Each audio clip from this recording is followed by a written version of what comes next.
1,100 kilometers. That's the number burned into the mission brief. Not a range estimate, not a planning assumption. The exact distance from a concealed launch site in eastern Ukraine to the sulfur recovery towers of one of Russia's largest natural gas processing complexes, sitting on the banks of the Volga Delta, where the river fans out across the Caspian steppe like the fingers of a dying hand. The Kremlin had always assumed that distance was a wall. They were wrong. Tonight, Ukraine radar breaks down the operation that carried a wing of long-range one-way attack UAVs across 2 time zones, through layered Russian air defense corridors, over the flat, empty darkness of the Caspian approaches, to strike a facility that Russia's own planners had classified as beyond any conceivable threat envelope. A facility that processes billions of cubic meters of natural gas per year, recovers sulfur that feeds fertilizer exports, and pumps hard currency into the Kremlin's war machine every hour it operates. When it stopped operating, the numbers began. I'm your host at Ukraine Radar, where we analyze the battles that change wars. And this one did not look like a battle from the outside. No tank columns, no artillery duels, no infantry assault on a frozen tree line. What it looked like, to anyone watching satellite imagery in the hours after, was a secondary explosion large enough to register on weather radar as an anomalous return. A sulfur processing unit venting its entire contents into the night sky above the Volga Delta in a column of burning orange gas visible from 60 kilometers away. The operators who made that happen were sitting in a building that smelled of instant coffee and cigarette smoke, more than 1,000 kilometers from the fire they had just started. To understand why this strike mattered beyond the immediate spectacle, you need to understand what the Astrakhan gas processing corridor actually does inside Russia's war economy. The complex sits at the convergence point of several major pipeline trunk lines feeding southward from the West Siberian production fields. Gas arrives raw, laden with hydrogen sulfide and heavier hydrocarbons. The processing complex strips those impurities, separates the product streams, compresses the clean gas for export, and produces refined liquid sulfur in industrial quantities as a byproduct. That sulfur goes into export contracts, primarily with Turkish and Central Asian buyers, priced in hard currency. Every day the complex runs, it generates revenue that feeds back through Gazprom's financial architecture into the Russian federal budget, and from there into defense procurement. Shells, drones, fuel. The arithmetic of the war runs through places like this. Ukrainian military planners understand this arithmetic better than anyone. The Kremlin had convinced itself that the deep geography of the Astrakhan region provided absolute security. The nearest Ukrainian-controlled territory was over 1,000 kilometers to the northwest. Even in the most optimistic threat assessment, Russian planners had rated long-range drone strikes against this corridor as very low probability. Their reasoning was not irrational. Earlier long-range UAV campaigns had demonstrated impressive reach, but consistently targeted objectives in the 800 to 900 kilometer band. The assumption inside Russian defense planning circles was that anything pushing past 1,000 kilometers faced insurmountable navigation and endurance limitations. That assumption had not been updated to account for what Ukrainian engineers had been building. The UAV type used in this operation has not been officially confirmed by the Ukrainian General Staff, which is standard operational security practice. But satellite imagery analysis and open-source technical assessment points to a platform in the Beaver or similar class of long-range loitering munitions, modified for extended range operations with enlarged fuel capacity and terrain-following navigation, capable of flying low enough to evade most radar detection until the final approach phase. The platform is not fast. It does not need to be. What it needs is endurance, and the ability to thread a route between known radar coverage gaps across roughly 9 hours of flight time. 9 hours. The operators launched, and then they waited. Which weapon class ultimately decided the outcome of this operation? Was it the UAV navigation system threading 1,100 kilometers of Russian airspace? The warhead that triggered the sulfur processing secondary explosion? Or the intelligence work that identified the precise aim point to guarantee maximum structural damage? Comment below with your analysis. The planning for this operation began not in the immediate tactical sense, but in the longer intelligence preparation that Ukrainian SIGINT and satellite analysis teams had been conducting against Russian energy infrastructure throughout the full-scale phase of the war. The Astrakhan complex had been on the target development list for a considerable period, but 2 factors had consistently prevented it from advancing to operational planning. First, the range. Second, and more critically, the specific technical vulnerability that would make a strike operationally decisive rather than merely symbolic. Sulfur processing facilities are not like conventional industrial targets. Strike an oil refinery incorrectly, and you get a fire, perhaps significant, but the fire burns itself out and reconstruction begins. Strike a sulfur recovery unit at the right moment, at the right point in its operational cycle, and you trigger something different entirely. Hydrogen sulfide, the raw input to the claws process used in sulfur recovery, is extraordinarily energetic when ignited under pressure. A processing unit running at capacity contains the preconditions for a secondary detonation that can destroy not just the targeted unit, but propagate damage across interconnected pipe runs and pressure vessels throughout a significant portion of the complex. Ukrainian target analysts knew exactly where those pressure vessels were. The intelligence picture that made this precision possible came from multiple streams. Satellite imagery provided the physical layout of the complex with enough resolution to identify individual process units and their connections. SIGINT, intercepts of maintenance scheduling communications from within the complex, allowed analysts to determine operational cycles, when units would be running at maximum throughput versus when they would be in partial operation or maintenance shutdown. The aim was not simply to hit the complex. The aim was to hit it when it would hurt most, when the secondary physics would work hardest in Ukraine's favor.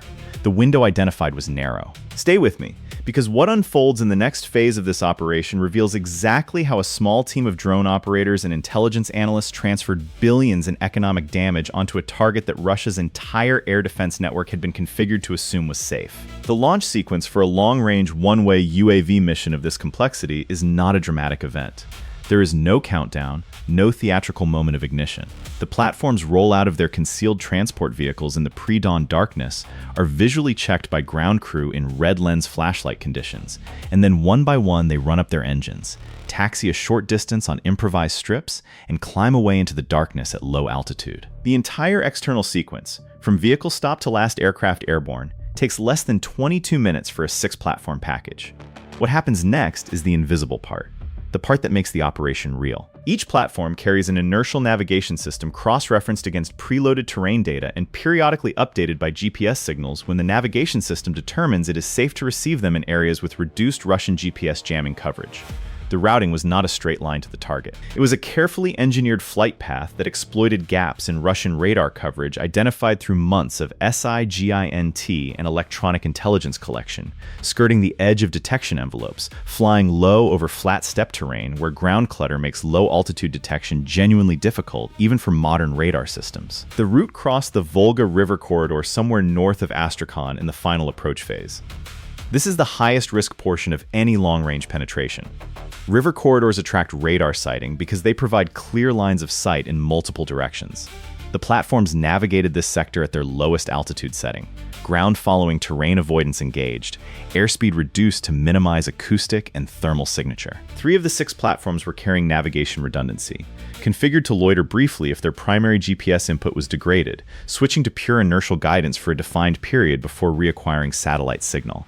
This had been tested extensively before the mission. The Ukrainian engineering team that developed this navigation redundancy protocol had learned from previous operations where Russian GPS jamming in the Caspian approaches had caused navigation degradation in earlier generation platforms. That obstacle had cost Ukraine 2 missions before this one. Platforms that had flown for 7 or 8 hours only to arrive at a degraded navigation state that caused them to miss their aim points by margins too large to achieve the desired effect.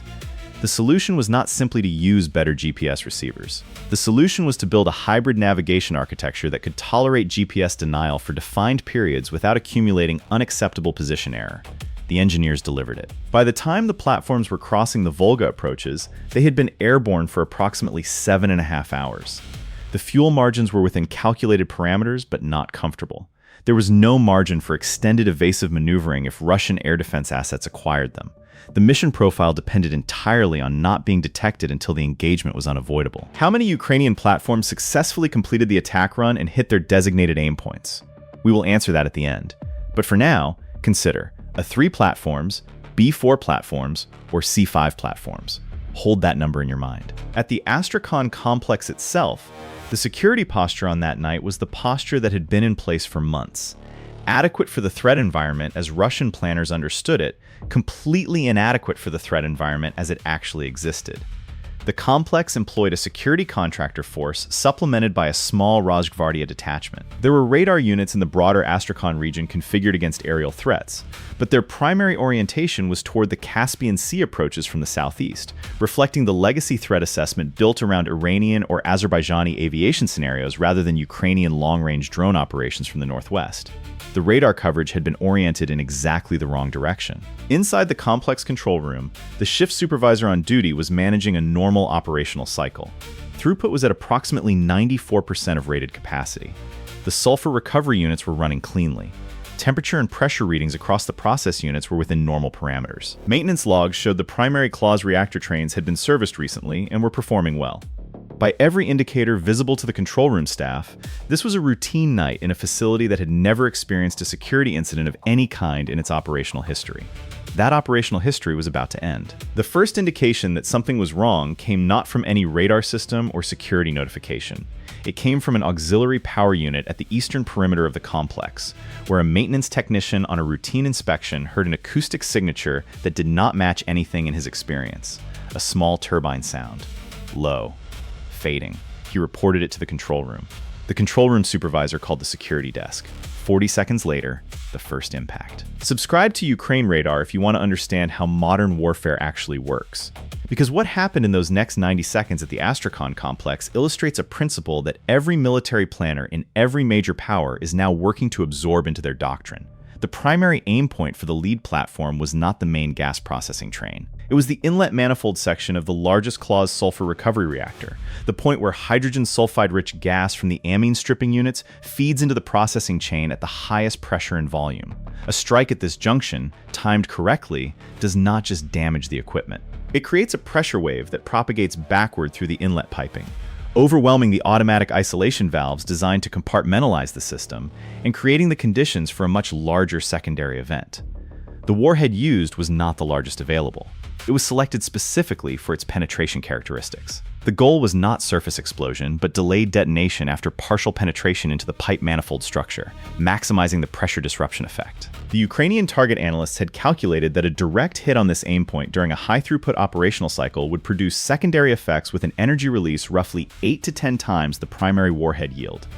The calculation was correct. The secondary explosion from the sulfur recovery inlet manifold propagated across 3 interconnected process units in the northeastern quadrant of the complex within approximately 11 seconds of the primary impact.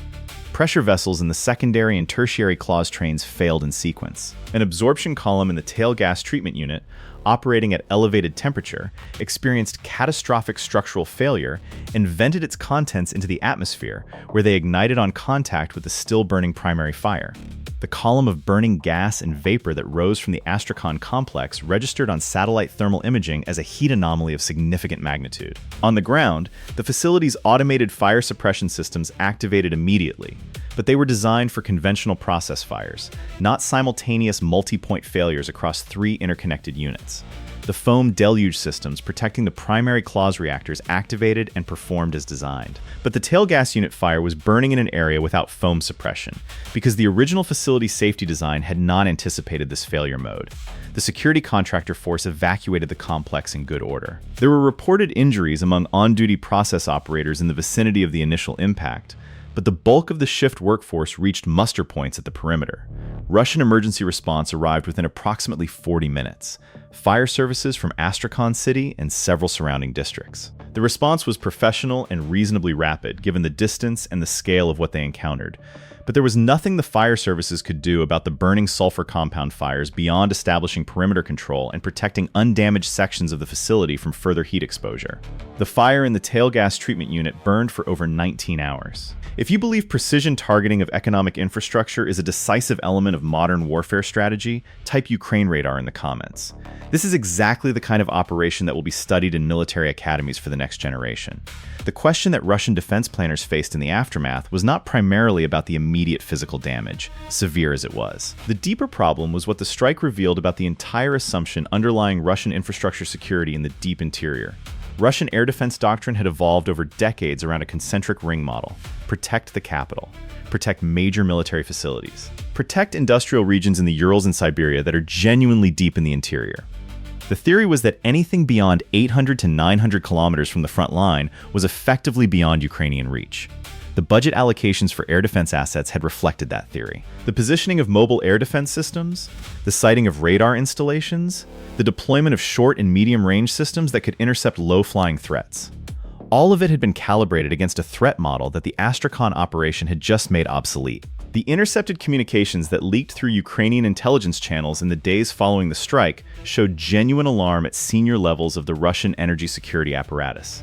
Specific phrases indicated that the facility had been classified at a security level that, in Russian bureaucratic language, meant it was assumed to be beyond realistic threat. The strike had not just damaged a facility, it had destroyed a category assumption.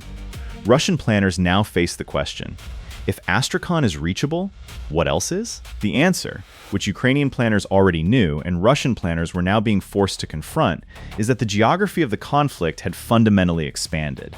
Long-range UAV operations at 1,000 to 1,200 kilometers were no longer a demonstration capability. They were an operational reality. And the target set that opened up at those ranges includes a significant portion of Russia's energy export infrastructure, its chemical processing facilities, its fuel distribution nodes, and the transport hubs that feed frontline logistics. What would you have done differently in the navigation routing for this mission? Would you have used a different approach corridor to avoid the Volga radar coverage? Or was the northwestern approach the only viable option? That is a genuine tactical question. Comment your analysis. The operational assessment conducted by Ukrainian military planners in the period following the strike produced several conclusions that shaped subsequent operations. The first was that the secondary explosion effect, while anticipated in the targeting analysis, had exceeded the calculated energy release by a measurable margin. The tail gas treatment unit failure, which had not been in the primary damage estimate, added significant complexity to the recovery picture and extended the time before any partial restoration of operations was possible. The second conclusion was about the navigation redundancy architecture. The hybrid inertial and satellite navigation system had performed exactly as designed throughout the flight. The platforms that encountered GPS signal degradation in the Caspian approach corridor had maintained acceptable position accuracy on inertial guidance alone, reacquiring satellite signal as planned once they were past the densest jamming zone.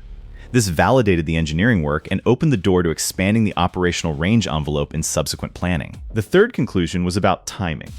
The intelligence-driven identification of the optimal operational cycle window had proven critical. A strike during a partial throughput maintenance cycle would have produced a primary explosion and significant equipment damage, but would likely not have triggered the cascade failure in the sulfur recovery units that multiplied the destructive effect so dramatically. The 9 months of collection that went into characterizing the facility's operational rhythms had paid back their investment many times over in a single night. There is a layer of this operation that the official Ukrainian response deliberately left vague: the specific number of platforms that completed the mission successfully. Comment more if you want a deeper analysis of the mission completion rate and what it implies for future long-range strike capacity. The obstacle that had nearly derailed the entire operation had not been the navigation challenge or the air defense environment. It had been a procurement and integration problem that emerged 6 weeks before the planned launch window. The navigation module supplier for the hybrid inertial system had encountered a production delay on a specific component, and the initial delivery batch did not include enough units to equip all 6 platforms in the planned package. Ukrainian military engineers, faced with a choice between delaying the mission window or flying with a reduced package, worked through the integration problem in 31 days by cannibalizing components from test platforms used in the navigation validation program. It was not the elegant solution. It was the solution that kept the mission on schedule. The launch window mattered because it was tied to the intelligence assessment of the operational cycle at the target facility. Miss the window, and the next comparable window was weeks away. In a conflict where operational tempo is itself a strategic variable, weeks matter enormously. The engineers delivered the integrated platforms in time. Ground crew completed the final pre-mission checks in less than 8 hours. The mission launched on schedule. Satellite imagery analysis confirmed, in the hours following the strike, damage to multiple process units in the northeastern quadrant of the complex. 3 of the 4 primary claws reactor trains showed evidence of significant structural damage. The main compression and export manifold system showed no direct strike damage, but had been shut down as a precautionary measure given the fires burning in adjacent sections. The tail gas treatment unit was assessed as a total operational loss. The liquid sulfur storage and loading area showed evidence of fire exposure, but appeared to have avoided catastrophic failure, likely because the automatic deluge systems in that section had performed as designed, and the storage tanks themselves are built to a higher structural standard than the process piping. The facility's export capacity was assessed as reduced to 0 for an indefinite period pending damage assessment, debris removal, and reconstruction planning. Independent energy analysts, drawing on Gazprom's own published export data and the downstream contracts known to be serviced by this processing corridor, estimated the daily revenue loss to Russia's gas export earnings at a figure that, sustained over a 4-week period, would represent a measurable fraction of the Kremlin's weekly defense procurement budget. That is what a 9-hour UAV flight costs Russia. The broader economic disruption extended beyond the immediate revenue loss. Turkish buyers of processed gas and sulfur derivatives from this corridor began receiving force majeure notifications from Gazprom within days of the strike. In a global sulfur market where supply disruptions are quickly reflected in pricing, the removal of Astrakhan's production capacity caused a noticeable price shift for refined sulfur in spot markets. Buyers in Central Asia, who had been negotiating contract renewals, suddenly found themselves in a different supply environment. Every one of those effects had been modeled in the Ukrainian economic warfare analysis that preceded the operational planning. The war's economic dimension had arrived in the Caspian steppe. What does this operation teach?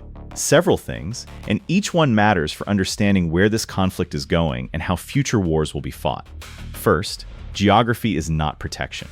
The assumption that physical distance from the front line provides security against precision strike has been comprehensively disproven. Any industrial facility within the operational range of long-range UAV platforms, and that range is expanding with each generation of platform, must now be treated as a potential target. Russian infrastructure security planners who assumed the Caspian steppe was beyond threat were applying a threat model from a previous era of warfare. Second, the economic dimension of the conflict is real and compounding. Strikes against energy infrastructure do not produce battlefield headlines the way tank battles do. There are no dramatic thermal images of burning vehicles, no captured positions on a map.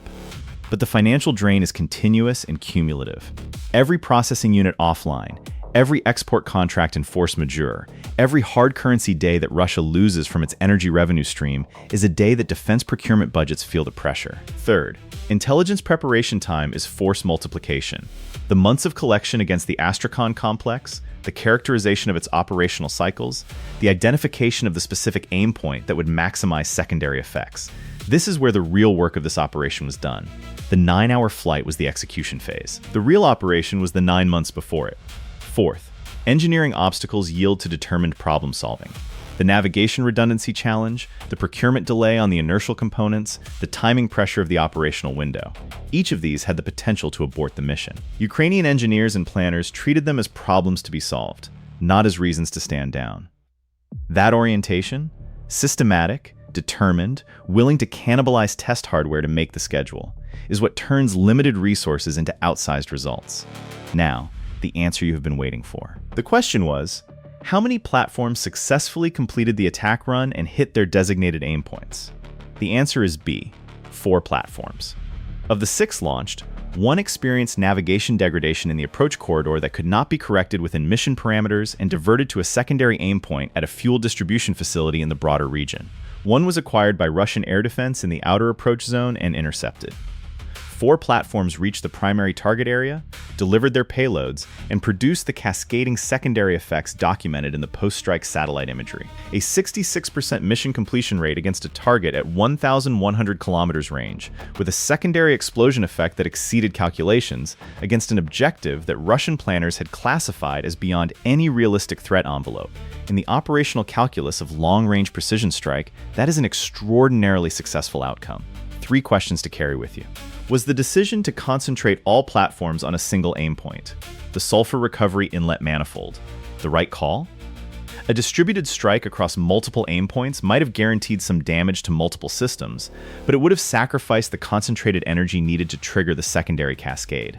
The analysts chose concentration over distribution. Was that the correct tactical judgment? Could Russia have prevented this strike with realistic reallocations of its air defense assets? The radar gap in the northwestern approach corridor was not an accident. It reflected a deliberate resource allocation choice based on a threat assessment that proved wrong. With different positioning of mobile air defense systems, the outcome might have been different.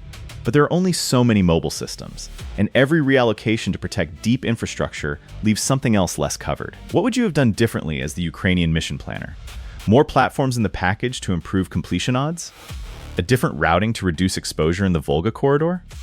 A different aim point that might produce less spectacular but more certain damage? These are real questions that real planners argue about after every operation. Drop your analysis in the comments. Real tactics, real consequences. Ukraine Radar. Subscribe to Ukraine Radar. We break down the battles that textbooks will study for decades. Every operation we analyze here is a data point in understanding how modern warfare is actually evolving. Not the version in official briefings, not the simplified narrative in news coverage, but the operational reality of what precision strike, long-range UAV warfare, and economic targeting are doing to the strategic balance. The Volga Delta is quiet now. The fires at the processing complex are out. Emergency crews have cleared the worst of the debris. Reconstruction assessments are underway.